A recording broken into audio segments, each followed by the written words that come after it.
This is Real Estate Rookie Show 391. So short-term rentals are not immune from the horror stories we hear about real estate investing, but solving at the speed of luxury may be the way to still get that 5-star review. Now, my name is Tony J. Robinson, your host for today's podcast, and welcome to the Real Estate Rookie Podcast, where every week, 3 times a week, we bring you the inspiration, motivation, and stories you need to hear to kickstart your investing journey. Now, we had Veronica Garreton back on episode 384, where we discussed thinking luxury, right? She shared so many great tips that we literally ran out of time to get to this co-hosting horror story that she has. So I brought her back to share some information so you can really hear what happened and what are some of the lessons that she learned.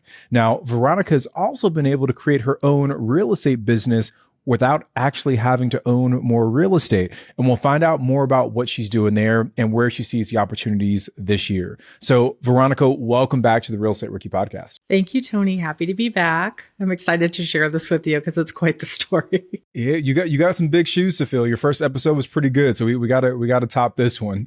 Now, we heard in the last episode about your luxury property out in Joshua Tree. And again, that was episode 384 for anyone that wants to go back and listen, and how you were able to really create this luxury short-term rental that was just absolutely crushing it in a very competitive market in Joshua Tree. But I hear you've also taken on some other ventures inside of the world of real estate investing. So what are those exactly? Yeah, it's a really interesting niche. Because Los Angeles is such an expensive market, during the pandemic, a lot of people refinanced and got those really incredible August 2020 2.9. I'm one of those. I refinanced my primary home, I think in literally August of 2020. Yeah. I mean, everybody did. It was like a bonanza. And because of that, these people were basically in a great position, as far as their interest rates, their equity. And what has happened is that time has gone on and people have felt like they don't want to lose these properties, but their lives have moved in another direction. Their kids go to school in a different school district. They get a job somewhere else, but they don't want to lose these properties that have these amazing interest rates. So I started seeing this happening, and I realized that there was an opportunity for co-hosting these high-end properties, either for STR or MTR in Los Angeles. And kind of reached out to some people that I knew were in that position and said, hey, I've got a great way for you to keep your property, to keep building equity, but you can move on with your life and your mortgage will be paid for you. Your property will be maintained. And a couple people really jumped at that and it kind of took off a little bit and it's been pretty successful. So I definitely want to dig into the co-hosting side of things. And we had Nicole Rutherford. I can't remember her exact episode, but if you guys look for Nicole's name, she also built in a relatively short period of time, a co-hosting business as well. But Veronica, for folks who maybe aren't familiar with the phrase co-hosting, what the heck does that even mean? Yeah. So there is a difference between co-hosting and property management. Property management is actually like full service. So the property manager is on the lease. Whereas in co-hosting, especially in California, you are required to be a realtor if you want to be a property manager. So as a co-host, you are the owner's representative. And that means that the lease is actually in their name.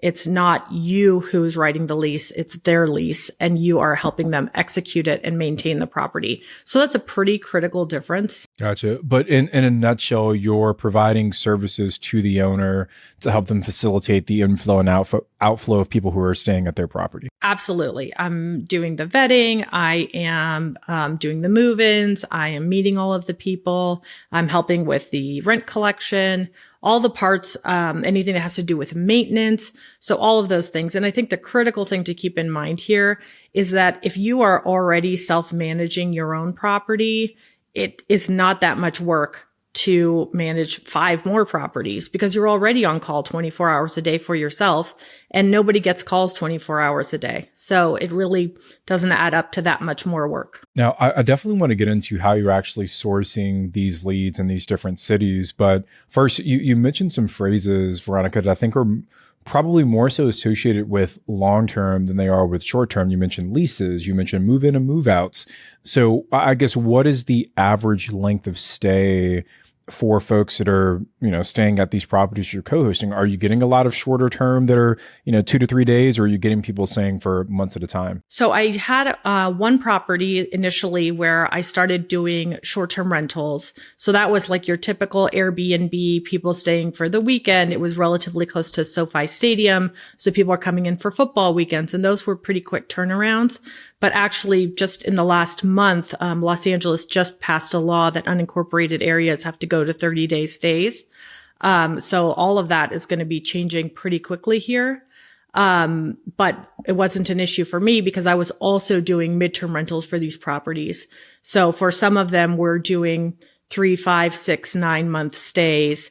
And for people that are, for example, changing jobs, they get a job at Raytheon and they need somewhere to stay while they figure out where they're going to live in Los Angeles. And because there's a housing shortage, people that are looking for a specific neighborhood or specific house type or a specific amount of square footage, they really need to wait until those properties come on the market. There isn't a glut of properties. So they're prepared to pay a premium to stay in a property that's up to their standards until they find the house that they want. I got so many questions coming to mind here because there's a lot of little nuggets that you're dropping in. So I think the first piece is it's important to make sure that if you're buying an Airbnb, or even if you're just starting an Airbnb business, right, whether it's through co-hosting, arbitrage, whatever it may be, you've got to be aware of the regulatory risk in that specific city. So you just mentioned in the LA city unincorporated areas or county, however you phrased it, that they've recently changed regulations so that those places now also have to go to 30 days plus. When you think about Los Angeles, it's very similar to a New York City, right? New York City just recently banned short-term rentals effectively, say for like a very small corner case of properties, but effectively banned all short-term rentals in that city. But you think about what is New York City? Major financial capital of the world, business headquarters, universities, Broadway, like you got so much stuff going on in New York. Los Angeles is very much the same way, right? You have so much economic activity happening in that market that they don't really have a strong economic incentive to protect the little old short-term rental industry. And you see this happening. So what I always encourage people to do, and it sounds like you landed on this, Veronica, was if you're going to invest in a major metro, you've got to make sure, from a short-term rental perspective, you've got to make sure that you have some kind of additional exit strategy. And for you, it seems like the midterm rentals was the logical next step for you on these properties. Absolutely. You hit the nail on the head. I really look at all of the properties as, could this work with multiple exit strategies? Because legislation is changing all the time. You really can't just say, I'm going to do this one thing and fingers crossed it's going to work out great. That's just not a solution. That's not a business plan. I mean, you're not really going into business if that's your strategy. Your strategy is no strategy. I just really hope it's going to work. So you always want to look at every property and say, would this work if I did midterm? Would it work if I did short term? And the truth is that even within those strategies, there's multiple strategies. So you could be in midterm rentals and you could do rent by the room. You could be in midterm rentals and you could do insurance claims. So there's a lot of ways to look at each strategy and say, what am I looking for from this property and how can I maximize its value, not only from a dollars or cash flow standpoint, but also how many different strategies can I employ? Because it might be great for me to have short-term rentals, but if it only rents every weekend, I might be better off doing midterm rentals and have it rent for 3 months straight at 75% of the rate, but every single day. I love the concept of really digging down and niching down to understand like, hey, what's the best strategy? Now, the one caveat that I will add, Veronica, is I do think that being able to switch over to midterm or long-term is very much a market dependent option. Because like for me, I invest in the Smoky Mountains, for example, and that is a, true and true a vacation market only. We're not getting a lot of people who are coming to the Smokies looking for a 5-bedroom cabin, right off the parkway that want to stay there for 3 months at a time. So in that market, we know that, hey, this property probably will not work as a long-term or a midterm. However, the regulatory risk is so incredibly low in that market because the only thing driving that economy is people coming in, staying at short-term rentals like ours, and then spending their money at the local shop. So I do think it is somewhat dependent on the market, but in a metro like LA and a metro like New York, you definitely want to be able to check that box. Definitely that's the case. And I think in areas that are primarily tourism driven, you do have that advantage in that they've always been that way. And so long before there was Airbnb or even VRBO, people were already renting cabins in the Smoky Mountains. And the only thing I would say is that it's not just LA and New York. There are much smaller cities that have great opportunities for midterm rentals. I mean, you look at somewhere like Cleveland. I mean, they have incredible markets for MTRs because Cleveland Clinic is right there. There's multiple hospitals. They have a huge amount of investment going in there. So there's a lot of opportunity out there for midterm rental that people are beginning to tap into. But I actually think doing it really well, it's still a little bit slow. And I think in this, you have to look at the perspective of the need creates the organ, right? What are people looking for? How can I fulfill that need? So you want to go in and say, okay, well, if Intel is bringing 300,000 people here, somebody's going to need a place to stay. Are they going to put them all up in the Hyatt? Like, no, somebody, they're going to have a dog. They're going to have small children. They're going to need this school district. So how can you tap into the needs of what that market is bringing? And that's not just about major metropolitan areas where they have multiple universities and multiple, revenue streams. It can happen in much smaller cities. Veronica, we're just a few minutes into this conversation and you're already delivering a tremendous amount of value. But I hear that you've got a bit of a story to share with us. It's not always rainbows and sunshine when you're doing the whole short-term rental thing. And, I'd say we've hosted thousands of guests at our properties at this point, and the vast majority are amazing, beautiful human beings. And you have some that are just completely not that whatsoever. So I hear you got a little bit of a horror story, Veronica. So let's break down what exactly happened and then I guess how you handled it. Yeah, I would say I think people think that if you have more expensive or luxury properties, then you're not going to have as many problems. And I would say, while that may be true, the problems you have become enormous. So yes, I had a new property in Los Angeles. We had only hosted one guest, and it was an MTR guest that stayed for 6 weeks. It was a professor that was doing a program at UCLA. And we were so excited that we had listed it, and the next day it had booked for 6 weeks. We were thrilled.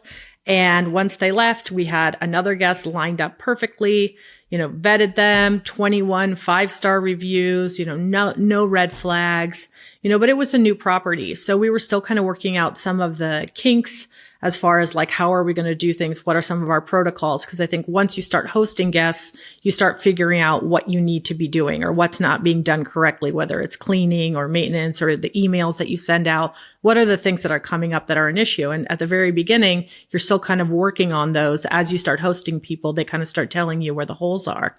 Well, we had this new guest. They check in. I noticed that the Nest camera is pinging at the front door. So I look at it a few times and, I figured people are staying there. So they go out to their car. I see them carry in a bag. I see them go out and grab a bag of groceries. So I say, oh, well, these are people that are keeping a bunch of stuff in their car and they're going back and forth. Ignore it.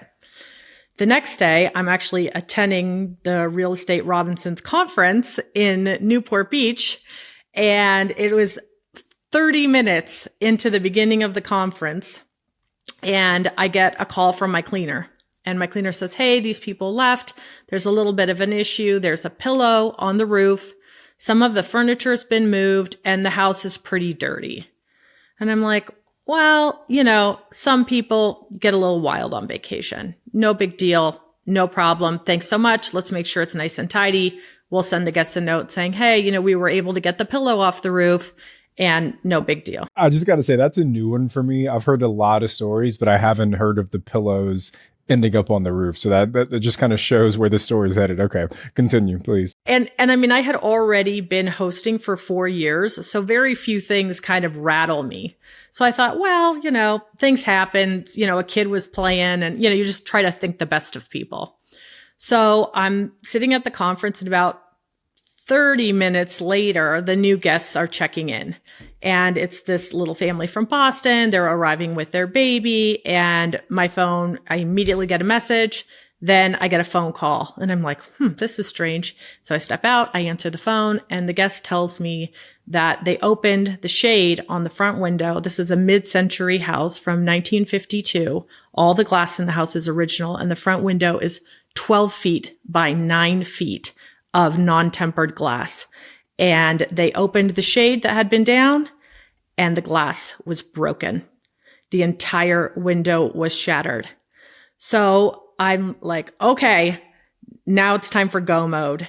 And, all of our properties are luxury properties. So I always say we need to solve this at the speed of luxury.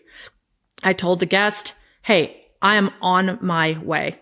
I will be there. My Waze ETA is 1 hour and 15 minutes. I jumped out of the conference, took off, started driving from Orange County to the middle of Los Angeles, arrived at the front door. I had a $300 Visa gift card in my hand. And I said, hey, this is not how we do business. Please take this gift card, take your baby and your family out. I've already called a 24-hour board up company. They're going to be here in 10 minutes. We're going to board this window up and I'm going to have the glass replaced in 48 hours. They grabbed their family. They went out. The boarding people came up. They cleaned up all the glass. They boarded up the window. The guests came back. They couldn't have been nicer, to be fair, because they really could have just said, cancel this whole thing. We don't want to do this. And, I said, okay, while they're doing all of this and they're boarding up the window, I start checking the Nest footage. And basically what I was seeing was that this previous guest had brought in a never-ending revolving door of OnlyFans models in various states of dress.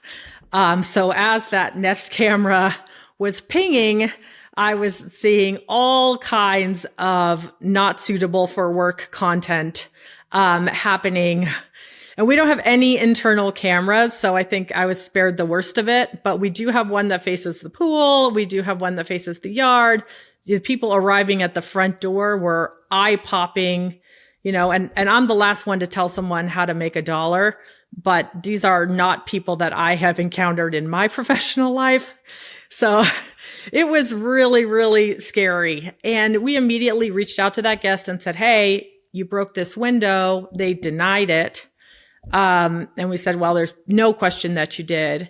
And it ended up actually being about $11,000 worth of damage that they did in 48 hours. The guest ended up being banned from Airbnb, and it was covered by air cover. It was very painful, the process of air cover, but it was covered.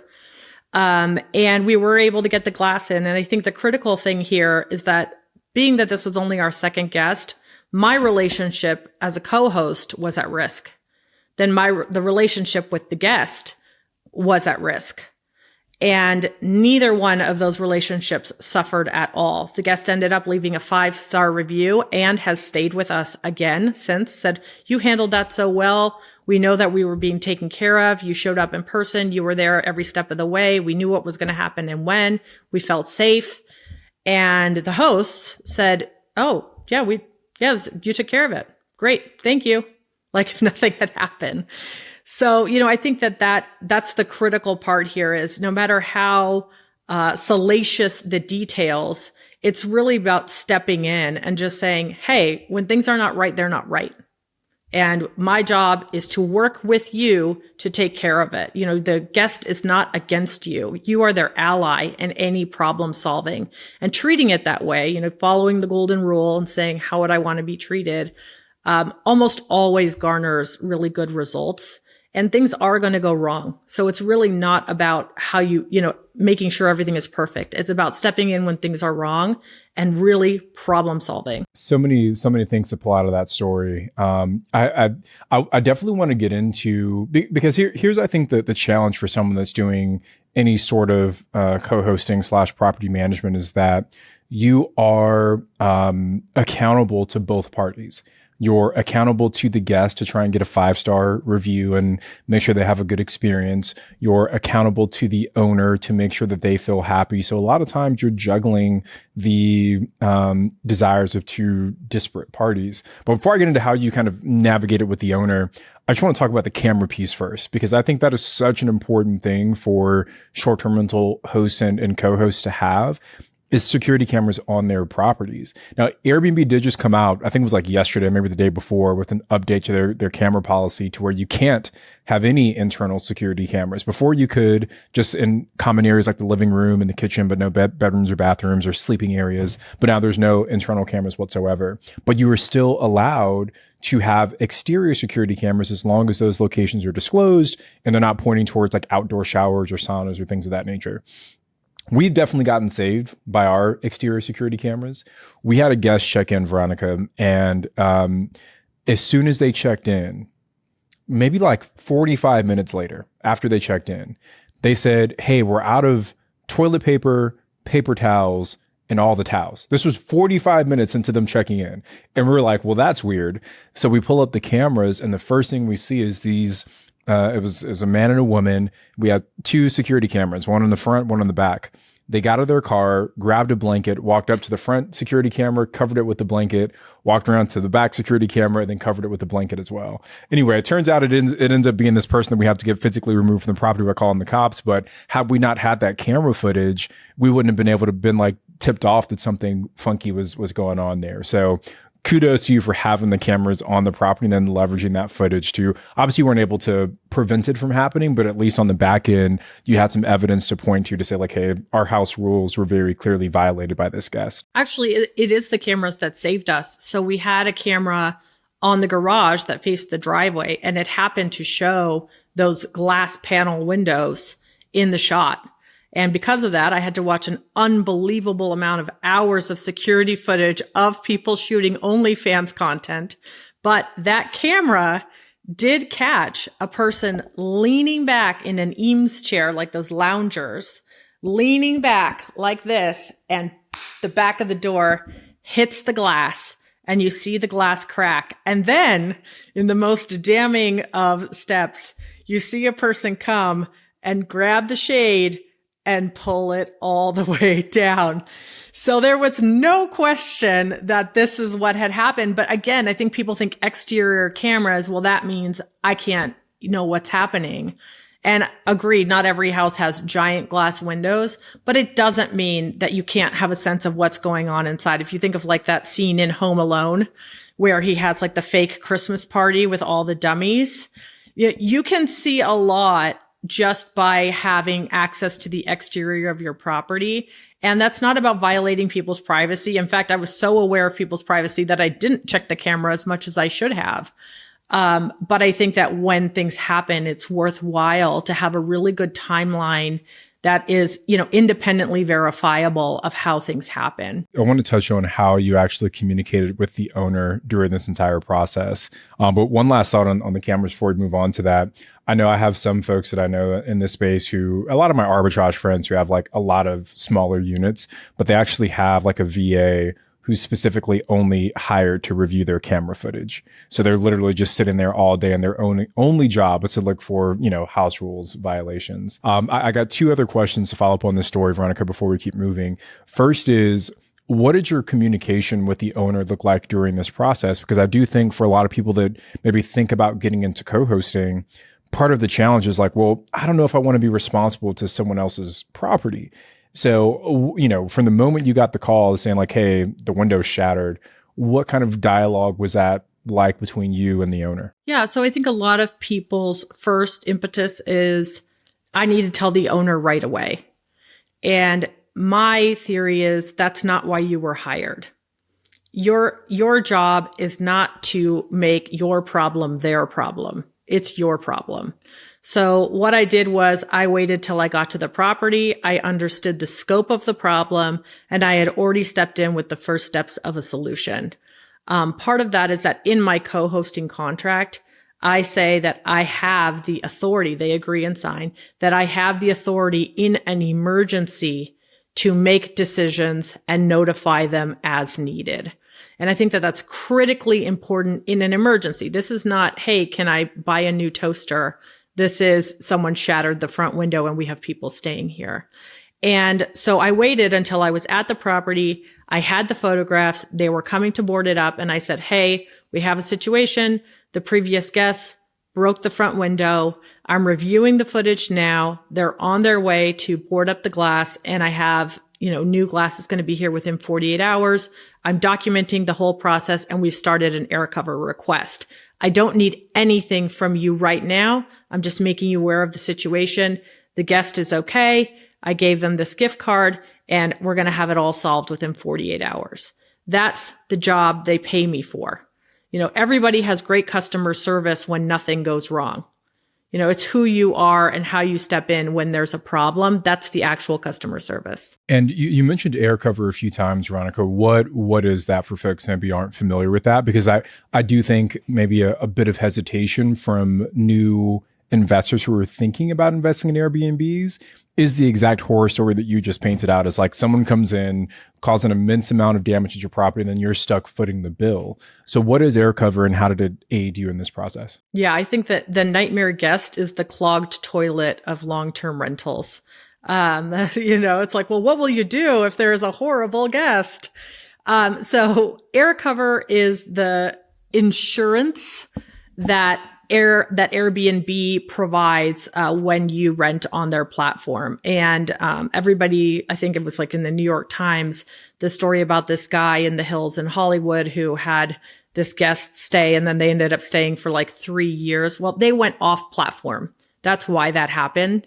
And that's why you want to stay on platform, because you do have that backup and support. I will say that 5 years ago, I also had another nightmare guest and air cover was like lightning speed. They were incredible. They solved my problem and I got paid like within 2 weeks. In this case, it actually took about 4 months, but it all did get taken care of and every single dime was paid back. And I believe it is still about $1 million in coverage. So it's a pretty significant buffer. And I think it's not worth doing about things like a couple towels or, a stained sheet or a broken vase. That's the cost of doing business. But when you really have damage to the property, something substantial, my experience is that if you document it, they do back you up. Last question on the air cover piece. You said it took 4 months. So did the owner front that cost or did you as the co-host front that cost for them? So we pulled it out of the maintenance budget. So we had money that we set aside. And even though we had only had one previous guest, because they had stayed for 6 weeks, we did have a cushion there. And, we had to pull from all places and it wasn't ideal, because it was only our second guest. But in general, that was the way that we had to deal with it. And it was just an unfortunate series of events. But Airbnb told us all along, you are supported. We are going to take care of you. And they did. What are some of maybe the biggest lessons you learned going through that experience, Veronica, that you can share with our guests? Other than opening up all the shades. Yeah. Have your cleaners open all the blinds and all the shades in between guests. That was definitely the first thing that came out of it. The second thing was really maintaining the relationships is about that speed of luxury. It happened to be that this rental, which is not the case with all of them, was within driving distance for me. It was not convenient for me. I was at a conference that I wanted to attend. But when something goes wrong, you have to take care of people. You have to show up and say, we're going to do this right. Whether that's your property manager or that's your local agent or it's your cleaning person, having someone show up and say, we're here to solve the problem. You don't need to look at this anymore. We're going to take care of it for you. I think that was a really big thing. And the other thing that I think is a really good tip for taking a property live, like right before the last guest, the last person before you have guests, is find your ideal avatar. So the people that you would like to stay with you. Is it travel nurses? Is it families? Is it professionals? Is it digital nomads? Find someone that lives that lifestyle that matches up with who you want to host. As many people as your property can hold. So if you can hold five people. And give them a clipboard with numbers, 1, 2, 3, 4, 5, all the way down, and nothing else. Do not give them the house book. and just tell them, write down everything. Open every drawer, use every appliance, and write down everything. And then you can cross-reference that against your house book and make sure that you're actually meeting the needs of your guests. Because maybe you have a pack and play, but you don't have a crib cover. So they have this pack and play, it's got this plastic sheet. Well, it's not a big deal to have a crib cover. It costs you like $1.50. But if you have it there and they need it, they just solved their problem in advance. And you wouldn't think of that if you don't have a new baby.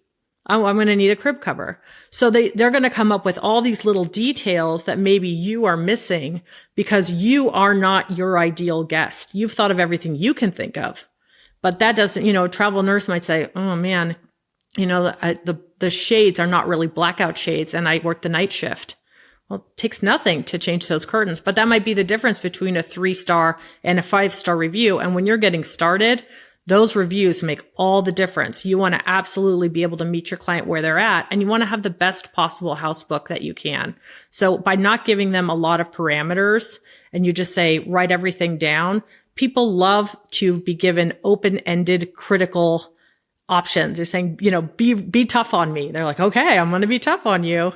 And that really helps you long term. I'm still using the tips that I received from my very first guest to, keep my property to be the very best that it can be. Love that insight. And what we do before we take a listing live is we have a pre-go live inspection checklist.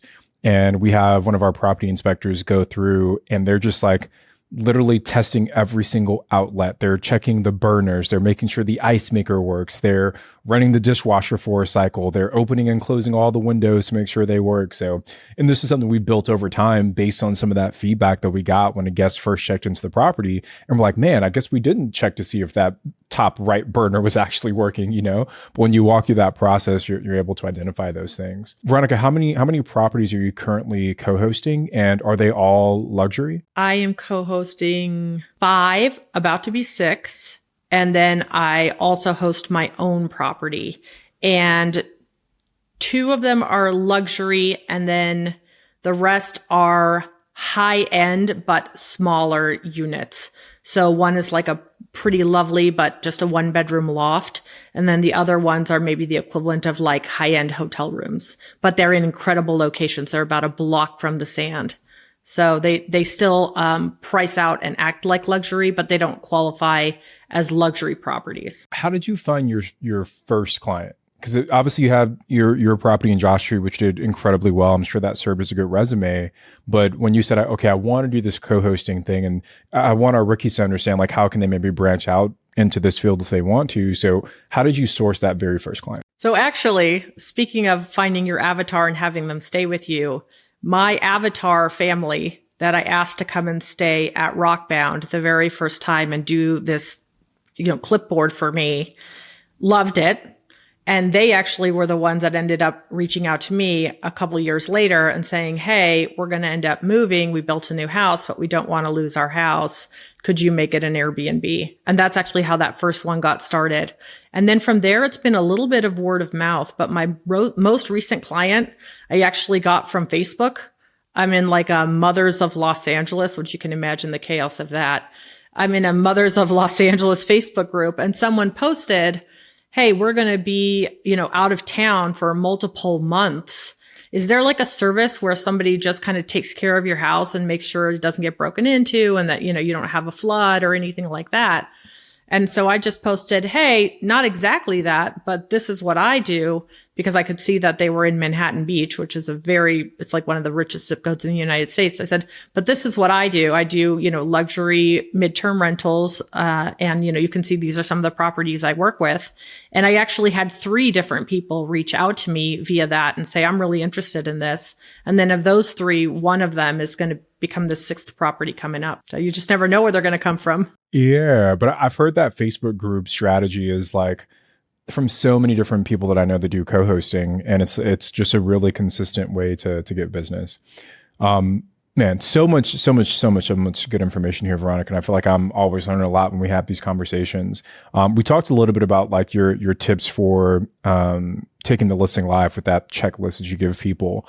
Do you have any other tips for, hey, before we launch, what are some other maybe either big or minor things that someone should focus on before they actually welcome in that first guest? One thing that I would say, and this is a little bit me-centric, is I studied architecture. That's my background. So I'm always really focused on design.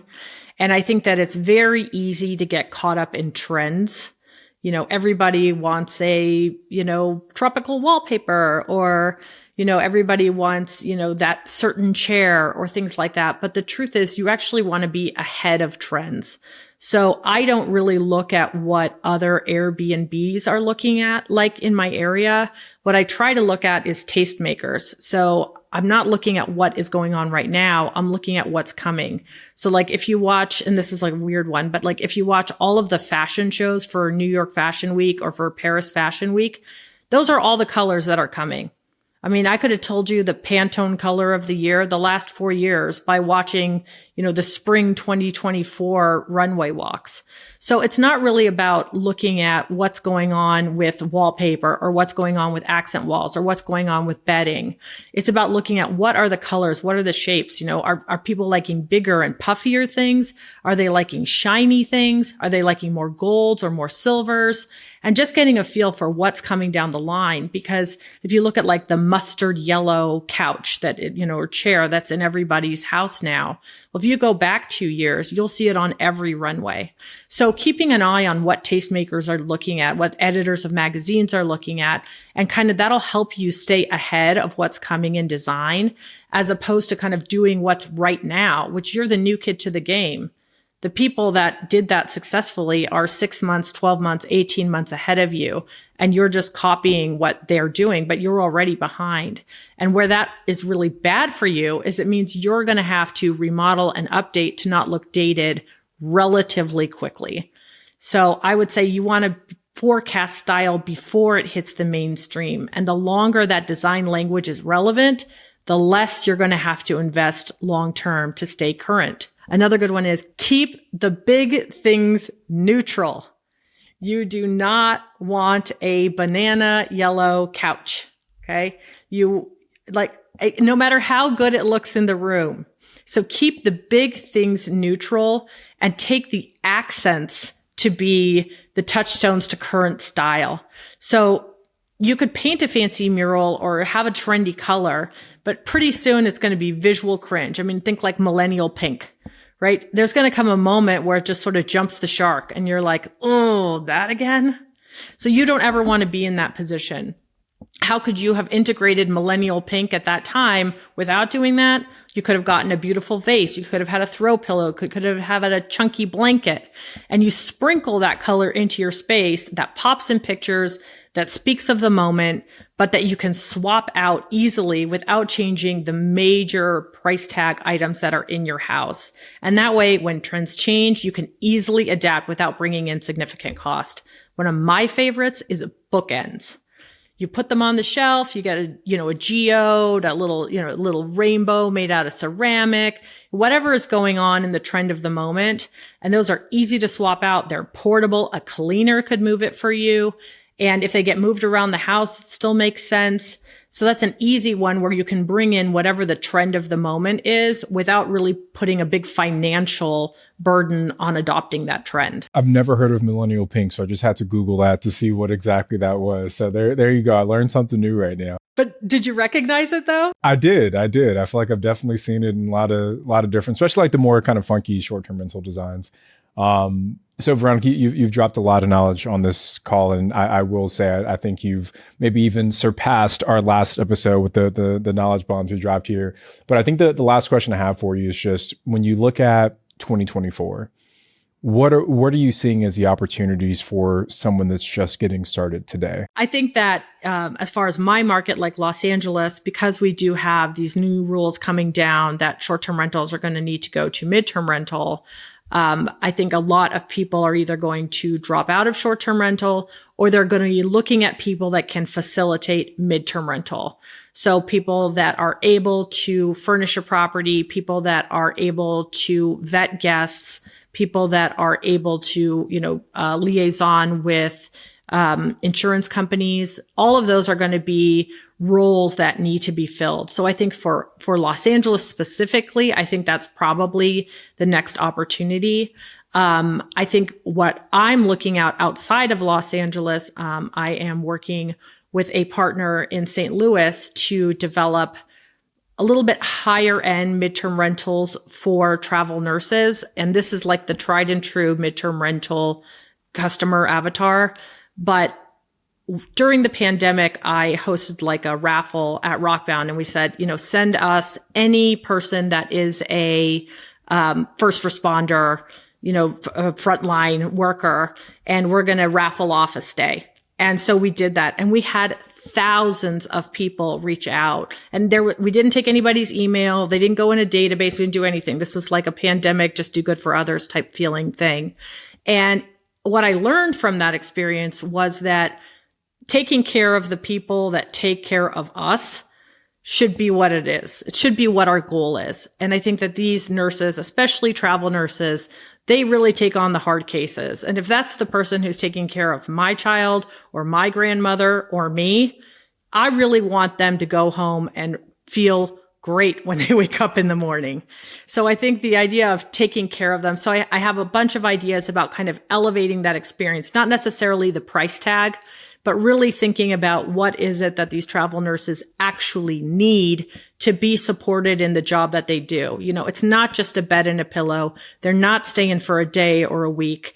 They really need a space where when they get home, all their needs are being met. And how can I do that better than anybody else is doing it? So I'm working with a partner in St. Louis to work on developing that. Veronica, I love this conversation because I can tell that you just truly have a passion for hosting and everything that it means to be a good Airbnb host. And I think as an industry, we'd probably be better off if there were more folks who adopted that mindset. So really enjoyed our conversation today. You broke down the differences of midterm versus short-term, co-hosting versus property management, how you've been able to solve issues quickly within your business. The design tips and strategies are always great coming from you, and just a ton of nuance that I think is going to help every single person who's listening to this episode as they look to build their own short-term rental business. So Veronica, thank you so much for coming on the podcast today. It's my absolute pleasure. I have so enjoyed doing this, and I hope that somebody out there can take away something really useful from what I shared. And, if anyone has questions, feel free to reach out to me. I love touching base with people and hearing what they're encountering. Well, Veronica, again, thank you so much. Rookies, that is a wrap for today. If you guys are still here, please do leave an honest rating and review on whatever podcast platform you're listening to. If you're on YouTube, make sure to hit the subscribe and follow button. Turn on those notifications, I should say. That way you never miss an episode. And check the show notes of today's episode as well, so you can see Veronica's contact info, my contact info, and just all the good stuff we shared in this episode. That's it for today, guys, and we'll see you in the next episode. Still,